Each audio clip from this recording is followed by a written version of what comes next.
Oke, Mas, sebelumnya namanya Mas Angga siapa? Angga Putra Fidrian. Oke, sebagai apa Mas di sini? Saya di tim Gubernur untuk Percepatan Pembangunan. Oke, tim percepatan pembangunan. Mas, ini mau nanya, ini kan udah groundbreaking kapan ya? Agustus ya? 17 Agustus. 17 kemarin, Agustus yang kemarin gitu. Sekarang ini kamu akuarium udah sampai mana Mas tahapannya gitu? Ya, sekarang sebenarnya kalau Mas Aksa bisa lihat tadi sebenarnya kita lagi proses tahapan preliminary pembangunan gitu ya. Di mana kontraktor yang sudah ditunjuk itu mulai masang pagar, terus warga. Ini yang paling penting di proses ini adalah warga relokasi mandiri gitu. Jadi mereka ngebongkar sendiri shelternya, mereka pindah sendiri, mereka cari dananya sendiri gitu.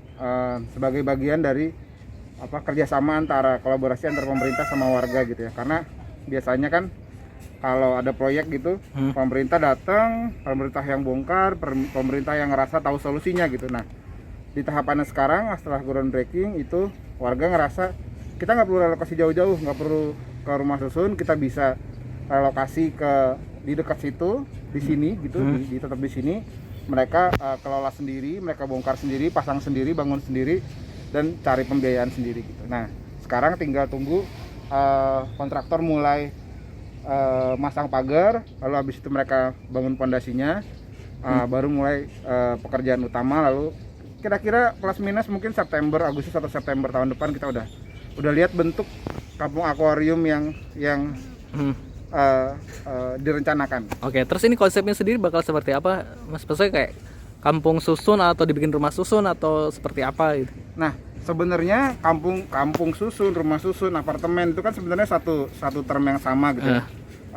Secara konsep itu sama-sama aja gitu. Rumah yang dibangun ke atas, apartemen biasanya versi mewah, rumah susun versi yang menengah. Nah, kampung susun sebenarnya ada salah satu karakteristik yang dibuat beda antara rumah susun sama apartemen. Kalau apartemen itu kan individualistik ya, lorong, kamar. Nah, kalau di kampung susun ini itu nanti dibuatnya mereka lebih ada banyak ruang bersamanya gitu. Jadi lebih humanis ya? Lebih humanis. Jadi ruh kampung yang yang kental sama masyarakat, kebersamaan masyarakat itu tetap ada gitu. Itu yang coba kita kasih terobosan gitu ke pemerintah, sama pemerintah, sama warga kerja bareng-bareng supaya kampung susun itu jadi term baru di model perumahan di Indonesia gitu. Rencananya bakal ada berapa unit Mas di sini? Plus minus ya 240-an unit. Angka pastinya mungkin saya nggak ingat, tapi 240-an unit yang terdiri dari 200 sekian itu untuk warga, sisanya buat ruang bersama, ada pautnya dan segala macam. Oh, ada lagi yang goreng. Oke, terus ini bakal jadi berapa tower gitu Mas? Rencananya awal 7 tower, tapi setelah ada penyesuaian jadi sekitar 5 tower. Oh, jadi 5 tower. Terus kalau 5 tower 4 lantai ya. Oke, kalau target selesainya kapan? Agustus atau September, kira-kira setahun setelah groundbreaking kemarin. Oke, terus ini Mas, saya kan sebenarnya sempat searching tentang kemarin waktu ada groundbreaking, terus kayak ada kritik nih, kayak katanya DKI itu salah ketika kayak bagian ini sebenarnya statusnya tuh gimana sih di sini gitu. Nah, itu betul. Jadi mereka ngelihatnya sepotong-sepotong gitu ya. Jadi gini, yang dipermasalahkan oleh orang-orang biasanya satu, kampung tidak sesuai sama tata ruang. Iya. 2, di sini ada bangunan cagar budaya. Biasanya itu. 3, ini udah digusur kemarin, kenapa dibangun lagi? Karena tadinya rencananya mau bikin apalah gitu. Nah, kritik yang pertama tentang tata ruang. Ini nggak benar kalau kita ngelanggar tata ruang, karena warna tata ruang di kampung akuarium adalah warna merah, P3, yang mana itu adalah zonasi pemerintah daerah. Di zonasi pemerintah daerah itu ada subkegiatan namanya pembangunan hunian untuk MBR. Nah, kampung akuarium kan buat MBR gitu. Jadi ya tetap bisa dibangun gitu. Jadi argumentasinya tata ruang itu salah besar, karena sesuai tata ruang itu boleh dibangun. Lalu yang kedua tentang cagar budaya. Cagar budaya di kampung akuarium ini memang ada benda bersejarahnya. Dulu ini bekas Museum Oceanografi, Gunung Oceanografi pertama di Indonesia, tapi ini belum ditetapkan sebagai cagar budaya. Kawasannya cagar budaya memang, kawasan cagar budaya Kota Tua, tapi wilayahnya sendiri itu bukan cagar budaya. Ada benda bersejarah yang nanti akan dikelola oleh masyarakat dalam bentuk museum masyarakat ya, museum tapi masyarakat yang ngelola. Tapi bukan benda cagar budaya. So itu juga salah argumentasinya. Lalu yang ketiga, dulu udah digusur, sekarang dibangun lagi. Nah justru itu kalau menurut saya itu jadi koreksi. Kalau memang ada kebijakan yang nggak tepat, dulu kan proses menggusurnya juga nggak tepat gitu ya. Kalau teman-teman tadi Mas Aksa ketemu sama masyarakat cerita cuma dikasih waktu 11 hari buat pindah dan segala macam, nggak pernah diajak ngobrol, nggak pernah dikasih solusi gitu. Ya kalau salah kita perbaiki, kita bangun ulang kan nggak ada salahnya gitu.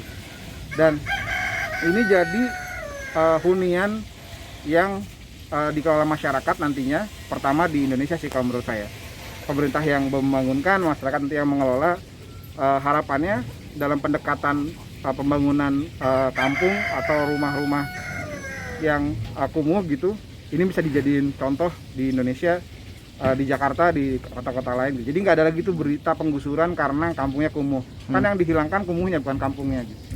Nah gitu kira-kira. Oke, terus Mas ini untuk koordinasi dengan warga sebenarnya susah nggak sih Mas, atau ini pendekatan dengan warga gimana sekarang? Sejauh ini ya sebenarnya kalau menurut saya salah satu yang menjadi kunci adalah pemerintahnya mau dengar aja gitu. Tentunya ada kesulitan 1-2 hal, tapi menurut saya dengan ngobrol bareng itu jadi solusi. Nah misalnya gini, dulu kemarin itu ada perubahan dari 7 tower jadi 5 tower. Itu memang agak sedikit bermasalah komunikasi sama warga, tapi begitu didekati, diajak ngobrol benar gitu, warga juga terima kok gitu. Kadang-kadang memang karena pemerintah institusi pemerintahan kadang-kadang tuh nggak terbiasa komunikasi langsung sama warga gitu ya, jadi selalu ada gap informasi. Cuma maksud saya ini langkah yang bagus, teman-teman dinas perumahan sudah bagus komunikasinya, warga juga sudah mau mendengarkan pemerintah. Harapannya ke depan tuh ini jadi contoh gitu, kolaborasi yang baik antara warga dan pemerintah gitu. Dua-duanya udah bekerja dengan baik, ada plus minus sedikit, biasalah gitu ya dalam konteks komunikasi. Oke. Terakhir, kan dulu kata warga ini sering dikunjungi oleh turis kampungnya. Betul. Gitu. Nah, terus untuk meningkatkan lagi turis datang ke sini nanti ada upaya-upaya apa dari pemerintah? Betul. Nah, dulu itu kalau dari masyarakat itu kan banyak turis datang ke sini, dia mau nyebrang ke Onrus, dia mau ke Sunda Kelapa gitu, tapi nyisir lewat laut gitu. Nah, harapannya nanti dengan adanya museum yang dikelola masyarakat, nanti juga rencananya ke depan akan dibangunkan jetty di sebelah sana gitu buat tambatan kapal.